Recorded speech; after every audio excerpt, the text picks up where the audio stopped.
Berarti kalau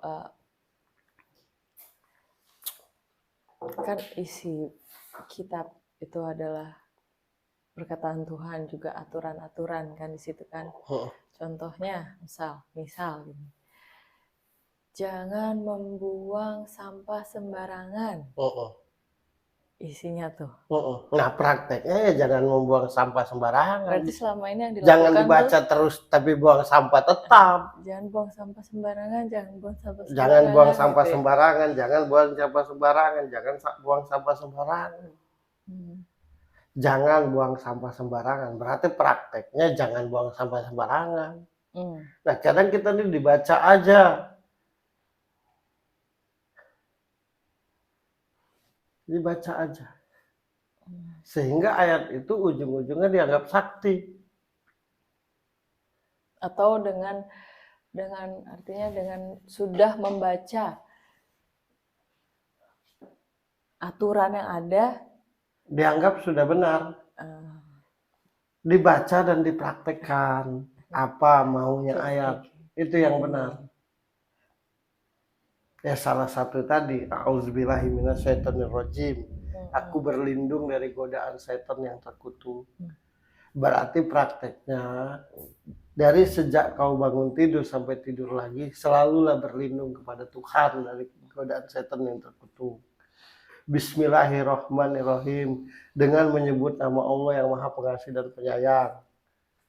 Berarti dari setiap yang kau kerjakan, sebutlah nama Tuhanmu biar dapat ridhonya. Kan gitu. Ada juga iyyaka na'budu wa iyyaka nasta'in. Kepada Allah aku menyembah, kepada Allah aku meminta. Berarti sembah dan mintalah kepada Allah. Jangan menyembah iya, minta ke keris tadi, minta ke jimat. Makanya iyyaka na'budu wa jimat nasta'in. Gitu. Nah, orang-orang yang kecewa akhirnya kecewa akan agama itu sendiri, padahal kecewa dengan pemeluknya kan, bukan dengan agama itu sendiri.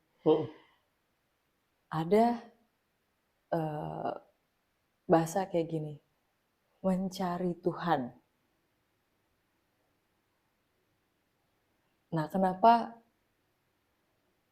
ada bahasa seperti itu, mencari Tuhan? Ya karena dia meragukan. Dalam pikirannya tuh Tuhan tuh bisa diraih. Dalam pikirannya tuh Tuhan itu bisa dilihat. Nah kebetulan yang di sekitarnya yang katanya memeluk agama dan segala macam itu mengecewakan. Pada akhirnya mencari Tuhan. Mau langsung dengan Tuhan. Biar keadaan hidupnya benar. Bertuhan tuh pun juga bukan untuk kebaikan mayoritas. Bertuhan tuh untuk keuntungan. Biar rezeki banyak. Biar enteng jodoh. Nah sedangkan nabi-nabi sebelum kita ini bertuhan itu untuk berakhlak. Nah dari akhlak itulah kita nanti segala jalan kita mudah. Nah kita ini susah kalau diajak berakhlak. Susah banget. Ya dari zaman dulu sampai detik ini ngomong baik aja susah, menyampaikan kebaikan.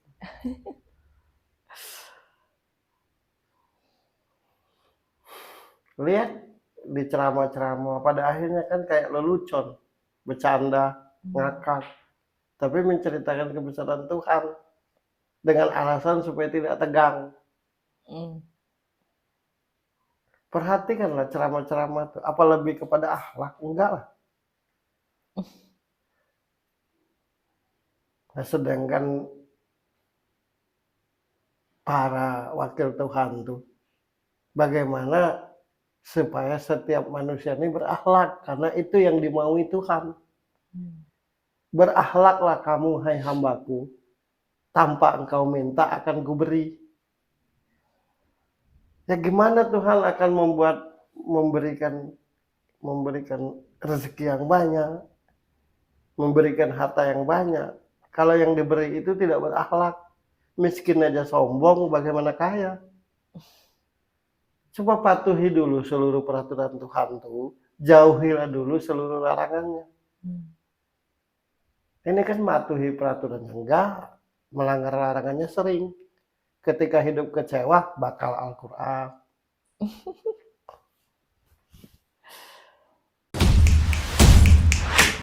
Dan kalau ada yang sampai membakar Al-Quran, atau membakar kitab-kitab lain, yang santer ini Al-Quran, berarti orang-orang yang ngerti tentang Islam itu sendiri udah gagal.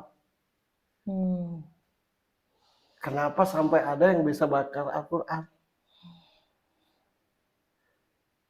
Kan gitu.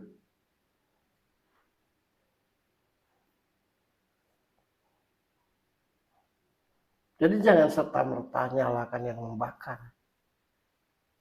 Tapi juga koreksi yang menyampaikan. Kan lebih banyak yang menghakimi daripada yang memberi jalan.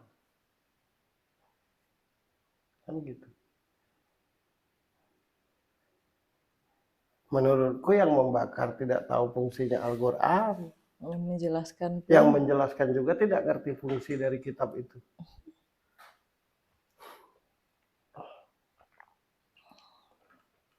Contohnya gini. Lo pingin membaca Al-Quran. Nah, yang aku ajari hanya membacanya aja. Tidak menjelaskan. Tapi artinya. Tidak aku jelaskan. Bacaan yang engkau baca itu artinya apa? Tujuannya apa? Maknanya apa? Gunanya apa? Pokoknya kalau kena Arabnya benar. Apalagi agak didengung-dengungkan. Makanya kan semua orang yang nyeritakan tentang Al-Quran itu kayak orang Arab semua kan? Padahal orang Indonesia. Karena kalau kena Arabnya itu dianggap itu benar. Padahal maunya Tuhan itu praktekkan. Isinya tuh maunya tiap kata-kataku tuh praktekkan dalam kehidupan. Tujuan adanya kitab ini biar kamu tidak iri, biar kamu tidak dengki, biar kamu tidak sombong. Tujuan keadanya kitab ini biar kamu tahu cara hidup di dunia ini.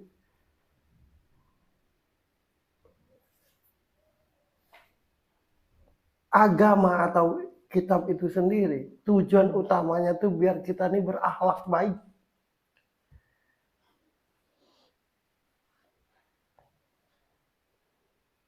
Biar kita ini berakhlak baik.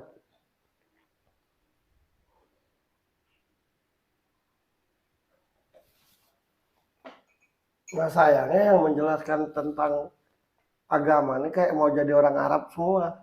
Lebih sibuk ke sana. Daripada memikirkan sampai ngerti apa enggak sih tentang apa yang kubicarakan.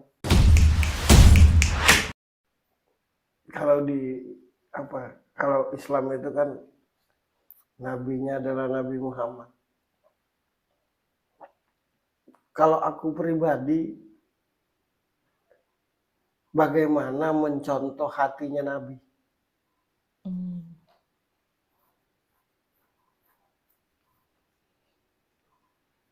Nabi Muhammad itu kan yang paling bernilai itu hatinya. Hatinya Nabi.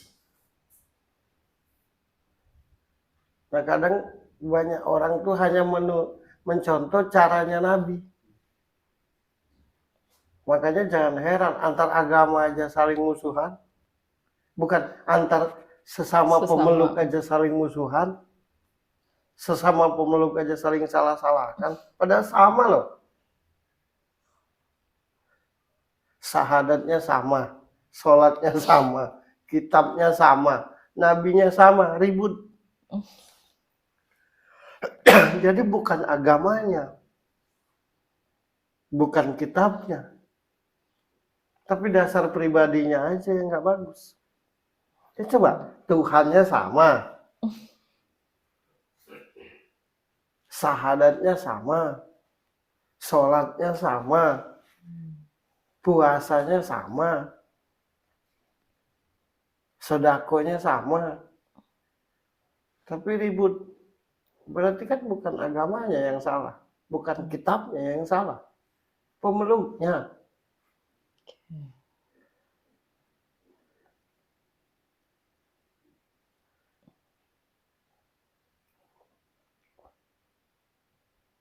Karena merasa paling benar, akhirnya menghakimi.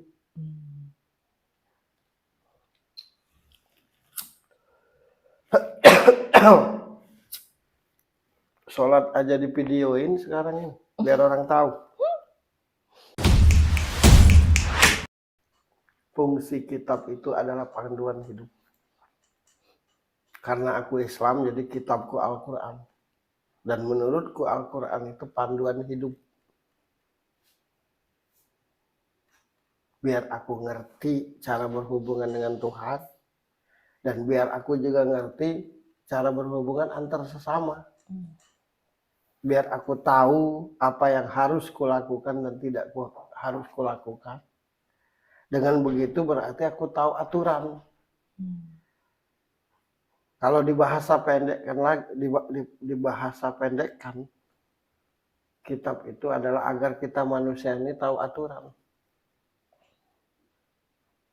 Nah, jadi kalau yang membakar kitab itu, yang hidupnya tidak mau ada aturan, semau dia. Dan kalaupun ada yang salah, yang membaca kitab itu yang salah, bukan kitabnya. Jadi, yang membaca kitabnya aja yang dimarahin, jangan kitabnya yang dihancurin. Tidak akan menyelesaikan Ya apapun iyalah. juga. Kata-kata Tuhan loh di tiap kitab tuh. Terutama Al-Quran. Maha benar Allah dengan segala firman-Nya. Maha benar Allah dengan segala perkataan.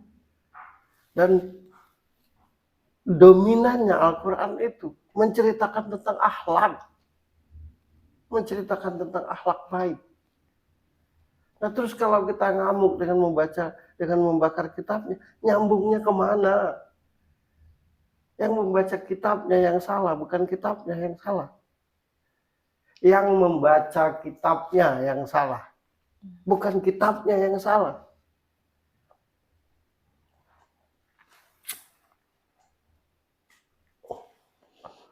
Hidup dikasih panduan. Masa ngamuk?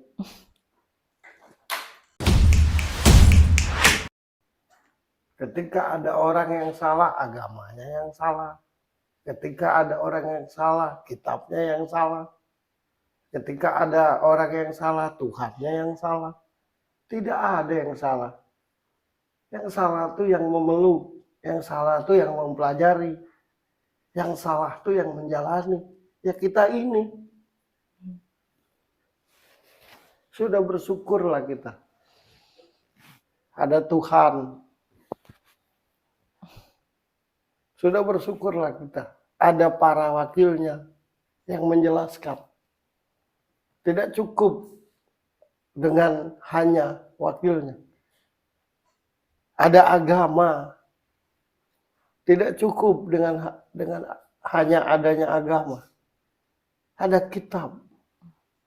Yang tujuannya biar kita manusia ini baik. Diajak baik susahnya minta ampun.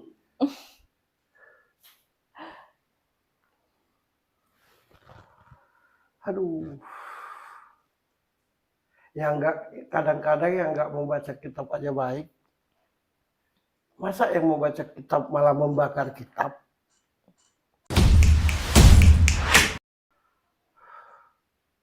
Tolonglah tiap diri kita ini merenung. Apakah semenjak kita bisa berpikir sampai hari ini kita sudah menjalankan apa yang diperintahkan Tuhan? Apakah kita ini sudah menjauhi apa yang dilarang Tuhan? Mohon ampun ya Allah, aku kan manusia yang tidak luput dari salah. Minta dimaklumi oleh Tuhan. Oke, dimaklumin. Ketika hidup susah, disalah-salahin Tuhan. Jadi giliran kita salah terhadap dia minta dimaklumin. Giliran Tuhan tidak mengabulkan apa maunya kita, dimusuhin.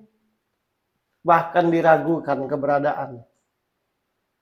Kan orang yang membaca kitab, orang yang membakar kitab itu, siapapun itu, berarti itu tandanya meragukan adanya Tuhan.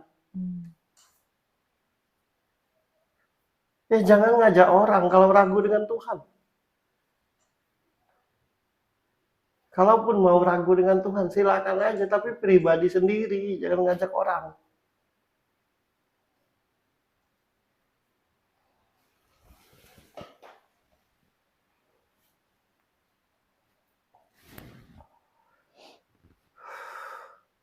Terus siapapun yang punya agama apapun, jangan merasa paling benar.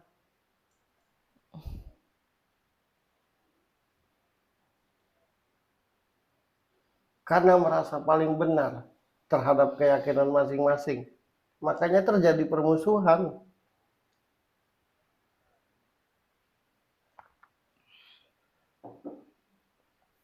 Kalau di aturan agamaku seperti ini, kalau di aturan agamaku seperti ini, kalau di aturan agamaku seperti itu, ya kan beda agama, beda aturan.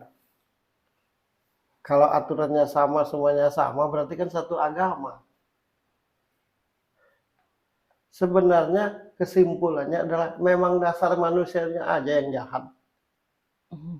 Memang dasar manusianya aja, kita manusia ini aja yang nggak tahu diri.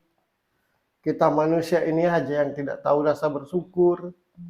Kita manusia ini aja yang tidak tahu berterima kasih. Kita manusia ini aja yang iri dengki, sombong.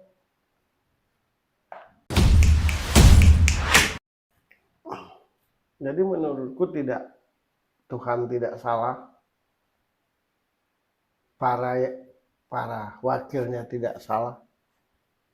Agama tidak salah. Kitab pun sama sekali tidak salah.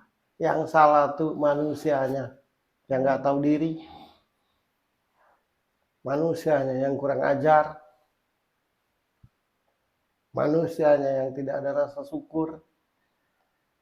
Silakan tidak percaya dengan Tuhan. Tapi jangan ngajak orang. Kalau memang tidak percaya. Silakan tidak percaya dengan agama. Itu urusanmu dengan Tuhan. Jangan ngajak orang. Silahkan. Ini yang jadi rusuh itu dipertontonkan. Tidak suka tapi dipertunjukkan, gimana sih?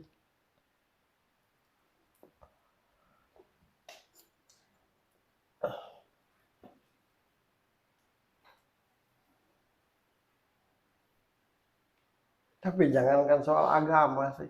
Soal kitab. Kita benci dengan A. Semua orang diajak untuk membenci A. Kan? Benar nggak? Kita manusia ini makhluk Tuhan yang nggak tahu diri.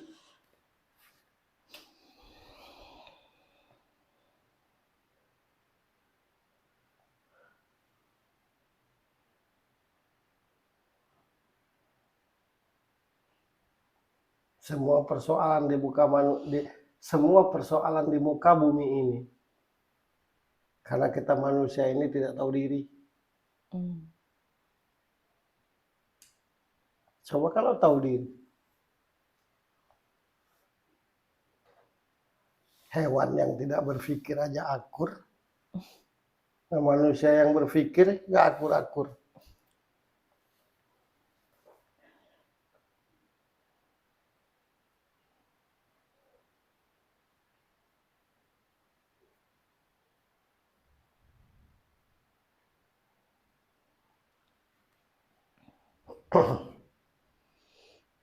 Begitu kitab dilecehkan, semuanya ngamuk. Tapi ketika antar sesama saling melecehkan, diam aja.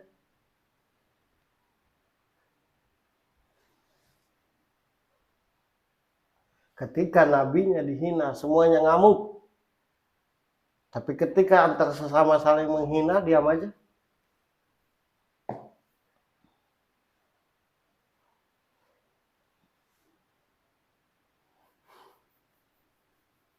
Kalau engkau memang percaya kepadaku, kata Allah, saling hormatilah antar sesamamu.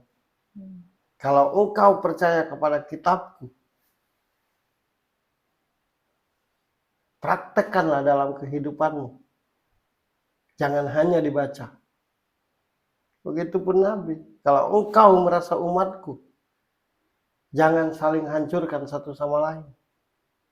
Ketika aku dihina, kalian emosi semua. Tapi saling hina sesama kalian dianggap biasa aja.